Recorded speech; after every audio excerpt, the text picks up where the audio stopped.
ఓం మహాగణాధిపతయే నమః. ఓం గురుభ్యో నమః. ఓం శ్రీమాత్రే నమః. పరమేశ్వర స్వరూపమైనటువంటి జ్యోతిష, వాస్తు మరియు ఇతర అనేకమైనటువంటి శాస్త్రములను మనకు అందించినటువంటి మహర్షులకి నమస్కారం. హయగ్రీవ హయగ్రీవ హయగ్రీవేతి యో వదేత్ తస్య నిస్సరతే వాణి జిహ్నుకన్యా ప్రవాహవత్.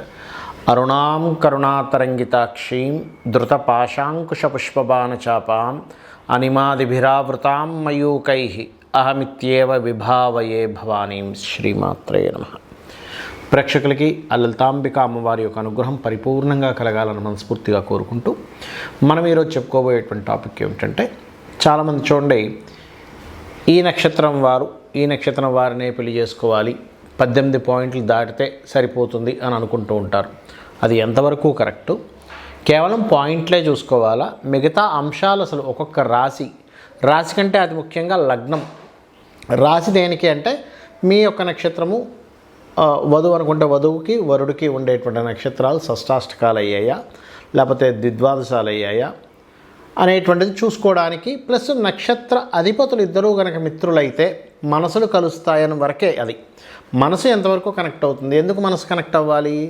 మనసు కనెక్ట్ అయితే నమ్మకం ఉంటుంది.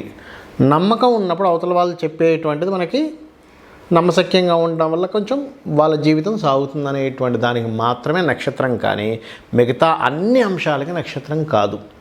కాబట్టి మనం మీకు ఎండింగ్లో అసలు ఏ ఏ అంశాలను చూసుకోవాలో కూడా చెప్తాను. బట్ ఒక్కొక్కటి ఏంటంటే, మనం ఒక్కొక్క లగ్నం తెలియని వారు రాశి నుంచి చూసుకోండి. బట్ లగ్నం ఈజ్ మోస్ట్ ఇంపార్టెంట్. ముందుగా మనం ఒక్కొక్క లగ్నం నుంచి మనం తీసుకుందాం.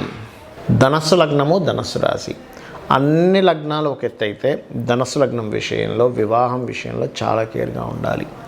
ఏమిటండి ఆ కేర్ అంటే, ఇక్కడ ప్రధానంగా వీరికి గనక అంటే సహజంగా చూసుకుంటే ధనుర్లగ్నానికి లగ్నాధిపతి గురువు, సప్తమాధిపతి బుధుడు అవుతాడు. ఈ సప్తమాధిపతి లగ్నాధిపతి బాగున్నారు, ఫైన్.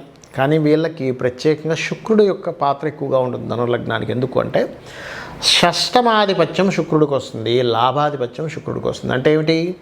సప్తమాత్ వ్యయభావము, 12వ నుంచి వ్యయభావం వస్తుంది.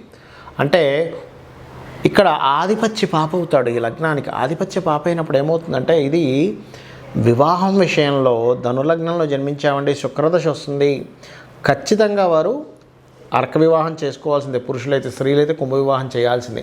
ఎక్కడో 1,00,000 జాతకాలు ఒక్క జాతకానికి మిస్ అవుతుంది, ఏది డిస్టర్బెన్స్ లేకుండా. ఇది ఇలా ఉంది, వెంటనే అది చేయించుకొని క్లియర్ చేసుకోండి, తప్పేం లేదు. అలాగే లేదు, నాకు అవన్నీ తెలియదండి, పాపం మేము చేయించుకోలేము, మాకు స్తోమత బాగాలేదు, మాకు ఉన్న దాంట్లోనే ఇదంతా మళ్ళీ ఆ వివాహాలు, ఈ వివాహాలు, ఆ పరిహారాలు, ఈ పరిహారాలు ఏం చేస్తామంటే, చాలా సింపుల్. అమ్మవారి పాదాలు ఆశ్రయించండి. భగవత్ పాదాలు కనుక ఆశ్రయించినట్లయితే ఆయనే చూసుకుంటాడు. శరణాగతి. అమ్మ నాకు ఇవేమీ తెలియదు, నువ్వే కాపాడాలని పట్టుకోండి. అమ్మవారి పాదాలుగా పట్టుకొని మీ పనులు మీరు చేసుకోండి, చాలు. శరణాగతి కనుక చేశారు అంటే ఏమీ అక్కర్లేదు, గుర్తుపెట్టుకోండి. లేదండి మేము చేయించుకోగలము, చక్కగా చేయించుకోండి. అయితే శుక్రదశ వచ్చింది ధనుర్లగ్నానికి, చాలా కేర్గా ఉండాలి. ఎందుకు? ఏదో గొడవలు వస్తూ ఉంటాయి అక్కడ, రెండో వివాహం వైపు దారితీస్తూ ఉంటుంది. ఇంకా జాతకంలో కనుక రెండో వివాహ యోగం ఉంది, ఇంకా ఖచ్చితంగా తీసుకెళ్ళిపోతుంది. అలాంటప్పుడు నేను ఇందాక చెప్పినటువంటి అర్క వివాహము లేదా కుంభ వివాహము, దానికి కదిలీ వివాహం కూడా అంటూ ఉంటారు. అయితే ఇక్కడ దీంతో పాటు సప్తమాధిపతి బుధుడు ఎలా ఉన్నాడు, లగ్నాధిపతి గురువు ఎలా ఉన్నాడు, వీళ్ళిద్దరి మధ్యని సఖ్యత కనుక కుదిరింది, ఇద్దరు చక్కగా ఒక టీచర్ స్టూడెంట్ లాగా చక్కగా ఒకరికొకరు నాలెడ్జ్ పెంచుకుంటూ ఉంటారు, వీళ్ళు సఖ్యత కనుక బాగుంటాయి. దీంతోపాటు పంచమాధిపతి వ్యయాధిపతి అయినటువంటి కుజుడు యొక్క స్థితి కూడా చూసుకోవాలి. పంచమ వ్యయాధిపతి కుజుడు కనుక బాగున్నాడు అంటే సంతానము తొందరగా కలుగుతుంది. ఇద్దరికి కనుక పంచమాధిపతులు కలిస్తే, వ్యయాధిపతి కుజుడు కూడా కలిస్తే ఇద్దరి మధ్యన కంపాటబిలిటీ కూడా బాగుంటుంది. కాకపోతే కుజుడు కనుక పాడయ్యాడా, రకరకాల గొడవలు అవుతాయండి. ఇంకా అంటే ప్రతి చిన్న విషయానికి గొడవ అయిపోతూ ఉంటుంది. ధనులగ్నం కనుక కుజుడు పాడయ్యాడు, కుజుడు అక్కడ కనెక్ట్ అవ్వట్లేదు వివాహ జీవితానికి అంటే, ఆఖరికి భర్త పార్కింగ్ చేసేటప్పుడు కారు కొంచెం సరిగ్గా పెట్టకపోయినా గొడవ చేస్తుంది భార్య. అదేవిధంగా భార్య టీ ఇస్తూ, అరే ఆయన ఏదో పేపర్ చదువుకుంటున్నాడు కదా అని అక్కడ టేబుల్ మీద పెట్టిన గొడవ అయిపోద్ది. అంటే ఏమిటంటే తెలియని ఈగో, తెలియని గొడవలు ఇట్లాంటిది ఇస్తుంటాడు. మార్స్ అక్కడ 12వ స్థానాధిపతి పాడే. అంటే ఏమిటి? పంచమాధిపతి బుద్ధి. దేని గురించి నేను గొడవ పడాలి, దేని గురించి గొడవ పడకూడదు అనేటువంటి దాన్ని అక్కడ అస్తవ్యస్తంగా చేస్తూ ఉంటాడనమాట ఆ గ్రహం యొక్క ప్రభావం. అలాగే కుటుంబాధిపతి శని కూడా కనెక్ట్ అయితే ఇద్దరు శని అంటే ఈ అబ్బాయి జాతకంలో లేదా అమ్మాయి జాతకంలో ఉన్న శని వాళ్ళ జాతకంలో ఉన్న రెండో అధిపతి రెండో కారకత్వం ఇచ్చే గ్రహము కనెక్ట్ అయ్యారంటే అన్ని విధాలా బాగుంటుంది. అలా కాదండి మాకు వివాహమే అవ్వట్లేదండి, శుక్రుడు పాడైపోయాడు, బుధుడు పాడైపోయాడు అనుకుంటే చెప్పేది ఒకటే, మీరు నవగ్రహాల్లో శుక్ర బుధ కేతు కుజ గ్రహాల దగ్గర దీపారాధన చేయండి. దాంతోపాటు ఓం కామేశబద్ధ మాంగళ్య సూత్రశోభిత కందరాయే నమః చేసుకోండి, వివాహమై తీరుతుంది. రోజు 40 నిమిషాలు అమ్మవారిని శరణాగతి చేసి, అమ్మ నాకు ఇవన్నీ తెలియదు, నేను నీ పాదాలు పట్టుకున్నాను, నాకు చేయండి చేస్తుంది. ఏమి పెద్ద పెద్ద పూజలు హోమాలు జపాలు ఏమి అక్కర్లేదు, డబ్బులు లేవంటే, లేదండి మాకు వివాహం అయింది కానీ గొడవలు అయిపోతున్నాయి, మీరు చెప్పినట్టే ధనుర్లగ్నం శుక్రదశ నడుస్తుంది, విడిపోయేలాగా ఉన్నాం పరిస్థితి, మాకు విడిపోవాలని లేదు, మేము కలిసి ఉండాలని అనుకుంటే కనుక నేను చెప్పేది ఒకటే, అదేమిటి అంటే ఓం శివకామేశ్వరాంకస్త శివ స్వాధీన వల్లభాయే నమః చేసుకోండి, అన్ని విధాలు బాగుంటుంది. అయితే ఇక్కడ నేను ఆఖరిలో ఇంకేవేవి చూసుకోవాలో చెప్తానన్నాను కదా. మొట్టమొదటి మీరు గుర్తుపెట్టుకోండి, ఎప్పుడు కూడా చంద్ర నక్షత్రాధిపతులు మిత్రులు అవ్వాలి. చంద్ర నక్షత్రాధిపతులు మిత్రులు అయ్యేలేదు చూసుకోండి. కేవలం 18 పాయింట్లు మాత్రమే కాదు, ఇది బాగా అర్థం చేసుకోండి. ఇక రెండవది ఏమిటి అంటే ఆత్మకారకుడు అంటారు, సోల్ అంటుంటారు సార్, సోల్మేట్స్ అంటూ ఉంటారు. అంటే ఏమిటి, ఎవరండి ఈ సోల్మేట్ ఎవరు అంటే, ఒకటి మీ యొక్క లగ్నాధిపతి మరియు మీ యొక్క రవి సూర్యభగవానుడు మీ జన్మజాతకంలో ఎక్కడున్నాడు, మీకు వచ్చేటువంటి జీవిత భాగస్వామి జాతకంలో ఎక్కడున్నాడు. ఈ సోల్ కారకులు కనుక కేంద్రాల్లో కానీ కోణాల్లో కానీ ఉంటే, కేంద్ర కోణాలు అంటే ఏమిటి 159లో కానీ 1417లో కానీ కనెక్ట్ అయితే మీకు సోల్స్ కనెక్ట్ అవుతాయి. ఇంకా బాగా కనెక్టివిటీ అంటే ఉన్న నక్షత్రాలు ఇంకా బాగా కలిస్తే ఇంకా బాగా కనెక్టివిటీ అనేటువంటిది ఏర్పడుతుంది. రైట్. ఇక ముఖ్యంగా దీంతోపాటు ఆకర్షణాకారకులు అంటారు. అంటే ఆకర్షణ ఇచ్చేది ఎవరు, ఎవరికైనా సరే చూడండి జన్మజాతకంలో వాళ్ళు దాని పట్ల ఆకర్షణ పడుతున్నారంటే శుక్రకుజుల యొక్క సంబంధం. అంటే మీ యొక్క జాతకంలో మీ యొక్క జీవిత భాగస్వామి చేసుకోబోయే అమ్మాయి యొక్క జాతకంలో శుక్రుడు కుజుడు ఎక్కడున్నాడో చూసుకోండి. అంటే ఏమిటి, మీ శుక్రుడికి అమ్మాయి కుజుడికి, ఆ అమ్మాయి కుజుడికి మీ శుక్రుడికి. శుక్రకుజులు ఏంటంటే ఆకర్షణ ఇచ్చేవారు, ఒకరి పట్ల ఒకరికి ఆకర్షణ అనమాట.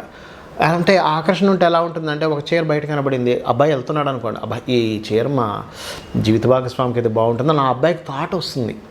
అదేవిధంగా ఆ అమ్మాయి ఆఫీస్కి వెళ్తుంది, ఒక చొక్కా చూసింది, అబ్బా మా వారికి అయితే ఈ చొక్కా బాగుంటుందని థాట్ వస్తుంది ఆ అమ్మాయికి. అలాగే అదనే కాదు, ఒక కూర, అబ్బా ఇది మా వారికి బాగా ఇష్టం కదా, ఈ కూర వింటబెట్టి నేను ఆనందింపజేసేలా చేస్తాను. అంటే ఏంటి, శుక్రకుజులు కనెక్ట్ అయితే ఏమవుతుందంటే అవతల వాళ్ళు ఆనందించడానికి, నవ్వడానికి, అంటే హ్యాపీగా ఉండడానికి నేనేం చేయాలనే తపన పెరుగుతూ ఉంటుంది. దాని ఆకర్షణ ఉంటేనే జరుగుతుంది. అది మనసులు కలిస్తే ఏమో నమ్మకం పెరుగుతుంది, ఇదేమో ఇది. అలాగే ఆత్మకారకుడు కనెక్ట్ అయితేనేమో సోల్ కనెక్టివిటీస్ అంటారు. దానివల్ల ఒకరికొకరు ఆత్మకారకులు కలిస్తే ఒకరికొకరు కించపరుచుకోవడం అనేటువంటిది ఉండదు. అది. ఇక 4వ పాయింట్ ఏమిటి అని చెప్పి చూసుకున్నట్లయితే బుధుడు చూసుకోవాలి. అంటే ఏంటి, బుద్ధికారకుడు, వాక్కుకారకుడు, కమ్యూనికేషన్స్ కారకుడు అని బుధుడు ఎక్కడున్నాడు. ఇద్దరి జన్మజాతక చక్రాల్లో కేంద్రాల్లో కోణాల్లో కనెక్టివిటీ అయ్యిందా బుధుడు, వీళ్ళిద్దరి మధ్య ఏమవుతుంది అంటే, ఇక్కడ ఏంటంటే ఇండివిజువల్గా బుధుడు ఎలా ఉన్నాడో చూసుకోవాలి, కనెక్ట్ అయిందో లేదో కూడా చూసుకోవాలి. ఇండివిజువల్గా గ్రహం ఎలా ఉందో చూసుకోవాలి, కనెక్ట్ అయిందో లేదో చూసుకోవాలి. ఇది చాలా ముఖ్యమైనటువంటి అంశం. ఇండివిజువల్గా ఎలా ఉంది బుధుడు బాగుంటే వీళ్ళకి వాక్కు బాగుంటుంది, అంటే ఇష్టం వచ్చినట్టుగా మాట్లాడరు, కమ్యూనికేషన్ కరెక్ట్గా చేస్తారు. ఇప్పుడు ఇద్దరు వివాహం పెళ్లి చేసుకున్నారు, వాళ్ళిద్దరి మధ్యన బుధుడు బాగున్నాడు అనుకోండి, వాళ్ళిద్దరి మధ్యన కమ్యూనికేషన్స్ అంటే ఒకళ్ళు చెప్పేది ఒకళ్ళు వింటారు. కొన్నిసార్లు కొంతమంది జాతకాల్లో బుధుడు విపరీతంగా నీచ స్థానంలోకి వెళ్ళిపోయి కుజుడితో కనెక్ట్ అయిపోతున్నప్పుడు ఏమవుతుందంటే వాదిస్తూ ఉంటారు, అర్థం కాదు ఈ బాబు ఏమిటి వాదన అనిపిస్తూ ఉంటుంది. కాబట్టి బుధుడు చూసుకోవాలి. దాని తర్వాత చూసుకోవాల్సిన అంశం ఏమిటి అంటే, ఇక్కడ మీరు చూడాల్సింది గురువులు, జీవకారకులు అంటారు నాడే ఆస్ట్రాలజీలో. అంటే జీవులు కనెక్టివిటీ కూడా బాగుందనుకోండి, వీళ్ళిద్దరు ఏమవుతారు, కలకాలం కాస్త కలిసి ఉంటారు. కలిసి ఉండడానికి కేవలం జీవులు మాత్రమే కాదు, 12వ స్థానాధిపతి ఎలా ఉన్నాడో ప్రధానంగా తీసుకోవాలి. 12వ స్థానాధిపతి కనుక 2వ వివాహ కారకత్వంలోకి వెళ్ళున్నాడు అనుకోండి, 12వ స్థానాధిపతి 12వ కారకత్వాన్ని ఇంకో గ్రహం పొందుతుంది. పరాశర మహర్షి మనకు చెప్పిన శ్లోకంలో ఆత్మ సంబంధినో ఏచ ఏ నిజసధార్మిణ దశాంతర్దశాశ్వేవ దిశంతి స్వదశాబలం. అంటే ఆత్మ సంబంధం చేత దశా ఫలితాలు ఎలా ఇస్తుంటాయో మనకి ఆత్మ సంబంధం చేత ఆ దశా ఫలితాలు వస్తుంటాయని చెప్పాడు. అలాగే ఈ గ్రహాలు కూడా ఏంటంటే తన ఫలితం తను ఇవ్వకుండా ఇంకోలికి ఇస్తూ ఉంటుందన్నమాట. ఆ రకంగా అదేవిధంగా శని కర్మకారకులు ఎలా కనెక్ట్ అయ్యారు అంటే, ఇద్దరికీ శని కర్మకారకులు కేంద్ర కోణాల్లో ఉన్నారా, ద్విద్వాదశాల్లో ఉన్నారా, షష్టాష్టకాల్లో ఉన్నారా చూసుకోవాలి. కేవలం చంద్రుడు ఒకటే కాదు, ఇవి కూడా చూసుకోవాలి. అలాగే రాహువు కేతువు, అంటే కాలానికి మోక్షానికి కారకులు. అంటే కాలంలో వీళ్ళ యొక్క ప్రయాణం ఎలా జరుగుతుంది, రాహు ఈ మోక్ష సంబంధంగా వీళ్ళిద్దరు ఒకరికొకరు తోడ్పడడం వల్ల ఒకరికొకరు ఎలా అంటే ఇప్పుడు చూడండి, మోక్ష సంబంధంగా అంటే ఏంటి, స్పిరిచువల్ రిలేటెడ్ సంబంధించిన విషయాల్లో వీళ్ళిద్దరికి ఎంతవరకు కనెక్ట్ అవుతుంది. అది ఇండివిజువల్గా స్పిరిచువాలిటీ ఉండే యోగం ఉంటుంది, ఇద్దరికి కనెక్ట్ అయ్యేది ఉంటుంది. అందుకే చూడండి కొంతమంది ఇళ్లలో ఆ భార్య పూజ చేసుకుంటా అంటే విష్ణు సహస్రనామాలో, లలిత సహస్రనామాలో, లేకపోతే ఏదైనా ఒక చిన్న పూజ చేసుకుంటా అంటే భర్త ఒప్పుకోడు కొన్నిసార్లు, లేదా భర్త చేసుకుంటా అంటే భార్య ఒప్పుకోదు. ఎందుకు అంటే వాళ్ళిద్దరి మధ్య స్పిరిచువల్ రిలేటెడ్ సంబంధించిన కనెక్టివిటీ సరిగా లేదు.